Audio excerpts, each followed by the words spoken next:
Hello and welcome to the DB Digest. My name is Brody and this is your monthly digest of insight from design verification leaders. Now, today on the podcast, we have Abhi Kolpekwar. Abhi is the VP for Digital Verification Technologies at Siemens, and he's also spent 17 years at Cadence before that. If you're looking for an expert in EDA who knows what's going on, there's not many people better than Abhi. In this episode, Abhi talks to us about how he sees the role of a verification engineer changing over the next few years, and also Siemens' AI strategy. He also talks to us about Questa One, their new unified verification platform. There's a lot of insight in this episode, but I think one of the key things to take away is just how all in Siemens is on agentic workflows. And I think it's coming a bit quicker than we all thought. I hope you enjoy. Abhi, welcome to the podcast. Thank you. Thank you. I'm glad to be here, Brody. And thank you for inviting me. No worries at all. So Cadence's Matt Graham was actually the first person on our podcast, the very first episode. In that conversation, he said that LLMs and machine learning in the next 5 years will give us a new layer of abstraction, such that natural language in, verification out. Is he right? Yeah, that's a pretty bold prediction, in my opinion. Yes, LLM will play a very important role. I will say that the most effective language for programming moving forward is going to be English, because that's what the world is going to move to. Whether this will completely take away the abstractions that the verification tools or any EDA tools that actually are using today, for example, RTL. I think it's a bit aggressive for the 5-year time horizon, primarily because the backend EDA engines are pretty much using RTL optimization and everything related to RTL. So those complex EDA algorithms are still very sensitive to RTL. So while the entry point of the user input may actually get displaced by natural language, I think it'll be a while before we see a complete displacement of RTL, in my opinion. Well, how do you see AI impacting verification engineers' work over the next kind of 5-10 years then? What's the sort of roadmap that you see? Yeah. Well, I think the primary, impact of AI is going to be acceleration. I like to believe that, the mundane tasks of engineers will be, in a co-pilot mode accelerated by AI. And I'll give a simple example here. If you just take a look at across the globe, a very significant, up to 47%, according to the latest research done by the Wilson Research Group, the time is spent in debugging. Okay, something has gone wrong, and verification engineers are actually trying to figure out what went wrong and how to debug it. This is one area I really believe that AI will accelerate. Okay, there will be a significant acceleration there in that term. So I really believe that in a very near future, AI will take an assistant role or a co-pilot mode here, and that will significantly accelerate the productivity of these verification engineers. So do you see LLMs as being important to that in the next few years? Because as I was mentioning just before the show, I feel like LLMs are sort of counter to everything that you're trying to do as verification engineers. They're stochastic in nature, they hallucinate, and you could end up debugging the debug tools. Is that going to be a key part of kind of Siemens' strategy, LLMs? And what do you think about that seeming, fundamental, disagreement with what verification engineers are trying to do? Well, LLMs obviously is going to be a very, very critical part of Siemens' AI, Siemens EDA's AI strategy as well. But the way we think about this problem is by being open. What I mean here is, LLMs are a way to interact with these complex AI systems, but also our openness to allow the data, the intelligence, the IPs, even the infrastructures to come from our customers is also going to be a critical aspect. I'm a believer that our customers won't have sort of a one-size-fits-all approach towards AI deployment, and as a result, they will require some sort of a flexibility in terms of their own databases, their own engines, their own infrastructures to come into play. and our AI strategy, not only with LLM, but everything else about AI would allow that. And a key piece about the way we think about LLM, in our spaces, we would like to be LLM agnostic. We come across customers who are, some of them are in ground zero. They're still needing our help completely, handhold them to basically in this taking the journey of AI. And the other side, we have customers who are pretty much invested, have the infrastructure, have the teams and engines ready to go, and they want us to plug into their ecosystem. So we see all kinds of folks in the marketplace today, and we need to be fit to purpose to get what they need to be done. Yeah. Okay. Well, talk to me about Questa One. Yeah. Why should engineers be interested? Yes, Questa One, is our latest verification solution that we launched in May 2025. Very excited about this. And the key aspect of Questa One is we're trying to shift the focus on just EDA tool performance only, Brody, to basically take it to productivity. We call it as total end user productivity. Okay, and I'll give you an example here. If I give you a simulator which is 25% faster today, and you take 3 days to debug a problem in using that simulator, the 25% is completely dominated by the amount of time you've taken to solve the problem. Questa One drives this whole notion of total end user productivity. And productivity is an open-ended term. What we have done is we have actually defined a way to measure productivity. We call it as faster engines. That basically means we're trying to do something inside our EDA engines, verification engines, to make them faster and high capacity. Second one is faster engineers. We apply AI and automation techniques to make our users more efficient and faster. And then the third one is fewer workloads. This is where we actually question your task, why you're doing it. Is there a better way to do it, or even simply use the data from somewhere else that has actually done the exact same processing in the past? So all these, faster engines, faster engineers, and a fewer workloads is a story of our end user productivity. Now, the word one is an interesting one. We basically don't believe in isolated silos, tools, and products. So one is indication of synergy, integration, unification, and things like that. I'll give an example. Under the umbrella of Questa One, we have one simulator that does functional fault simulation, RTL, gate level, coverage acceleration, DFT acceleration, all in one install, one front end, one debugger. In the case of static and formal, this is where you're actually doing verification with no test benches, stimulus-free verification, we call it. We are merging all the static and formal engines together to provide you a fit-to-purpose application. I'll give you an example here. Let's say you're a designer who wants to basically clean your RTL. You've written some RTL, you want to clean it. The way we are trying to do that is very simple now. We are saying, okay, give us the RTL. We will run the linter, clean your RTL. We will fix the bugs or violations that we found using our auto fix tool. And whatever the modified RTL we have, we will run the equivalency check with the original one and a new one, and we will give you the clean RTL. Now, fundamentally, this has shifted the focus from a designer looking for a tool to clean their RTL to a designer saying, okay, I want to clean my RTL, and we will put fit to purpose invocation of the engines to clean your RTL. That's one. That's the synergy. We're also changing the definition of simulator, body, okay, under the umbrella of Questa One. What we mean here is, rather than asking us how fast our simulator is, why don't you ask us how effective our simulator is?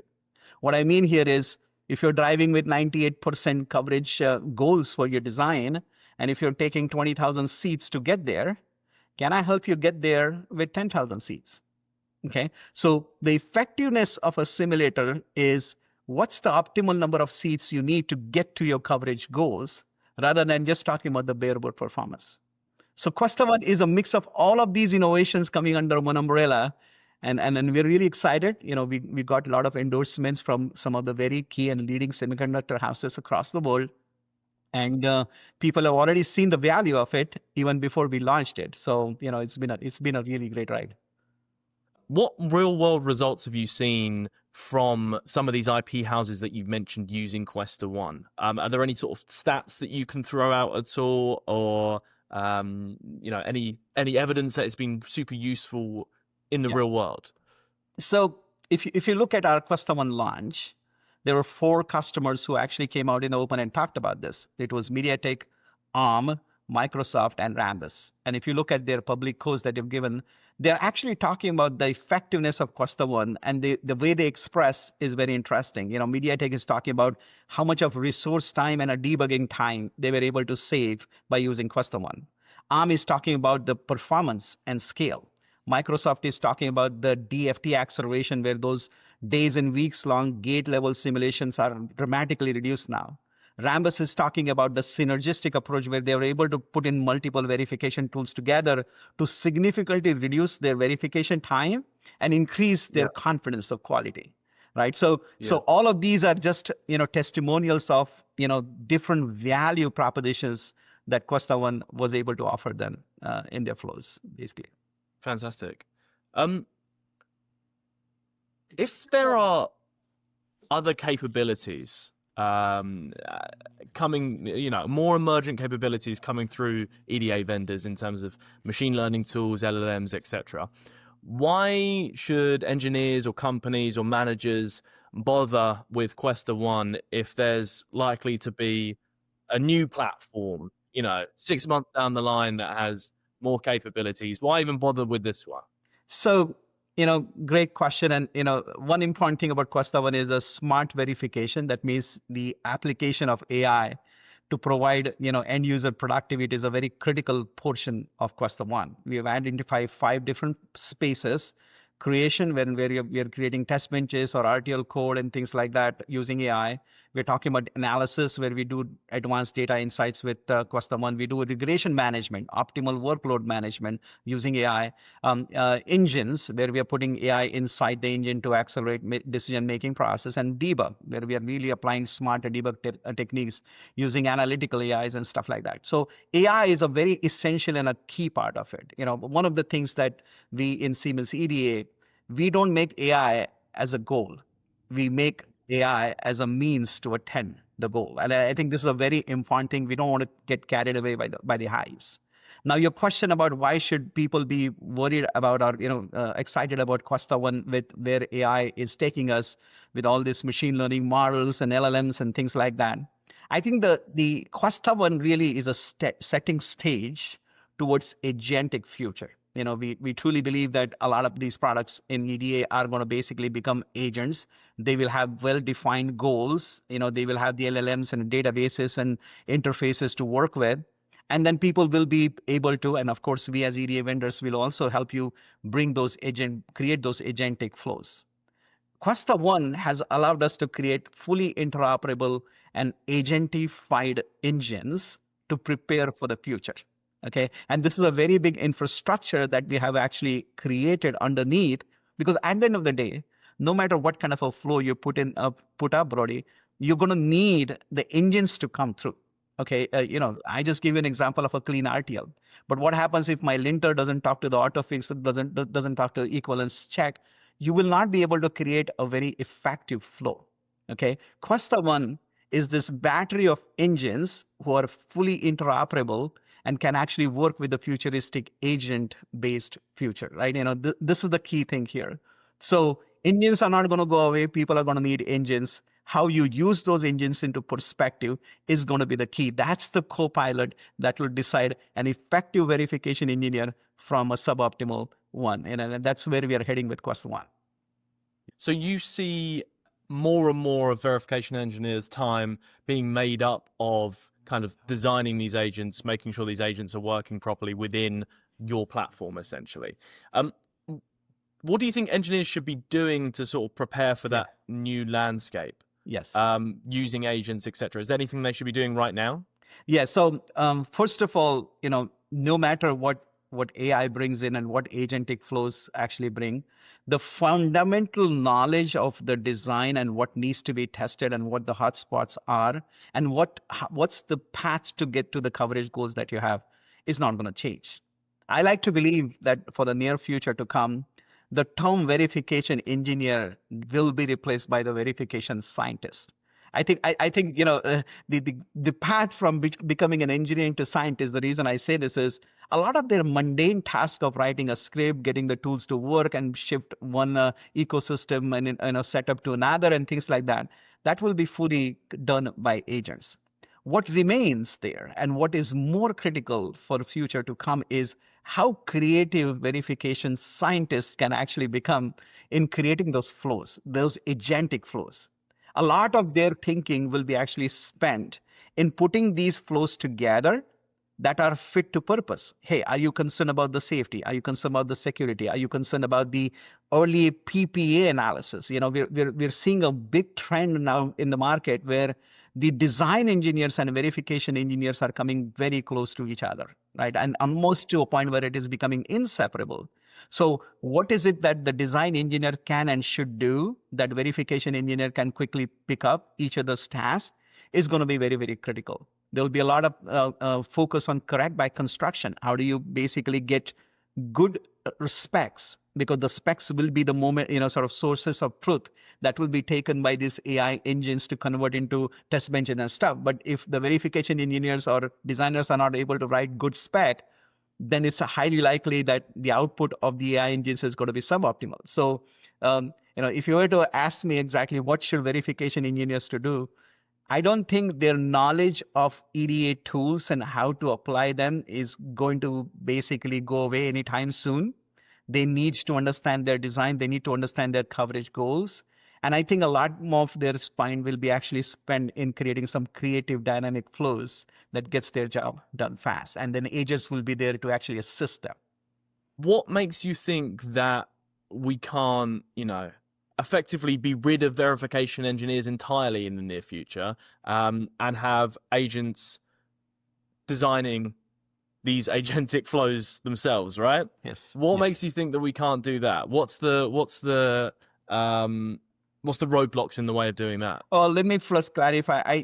I don't mean to say that we can't do that. I am probably a little less bullish about how quickly we will get there. Okay. September of 2024, Google announced Alpha Chip, and a completely, detailed reasoning model that they claim is capable of creating more optimal PPAs for chips than a human can make, right? And also the world is moving fast. The software is moving much more faster than the chips themselves. Okay. And then also, there is an aspect of innovation and there is aspect of application. I'll give you an example here. Okay. Let's take an example of agentic based RTL creation. Okay, if you go to the market today, you will see in the public spaces there are a lot of code agents that are actually floating around that you can take and then you can apply the spec and they will create the RTL.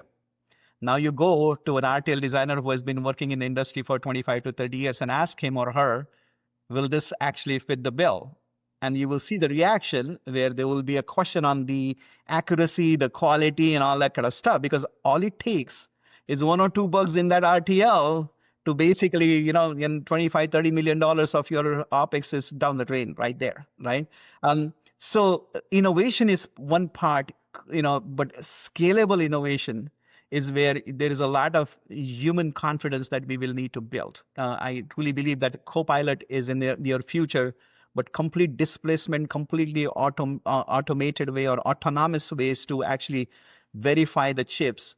It's on the horizon, but we have to be careful. This is what happens. Like a lot of companies, EDA companies came out with, oh, we have AI and we can do it all kind of a thing. 1.5, 2 years ago, look where they are. Tell me a single customer today that actually says, oh, we didn't have any verification engineer. AI just did it all, right? It's been 2 years already, right? So yeah, I think it's a journey. I don't have any question about the AI is critical, and this is how we are doing it. We are seriously investing in it. We're creating products. We're innovating. We're going to the market and actually getting our customers to use it.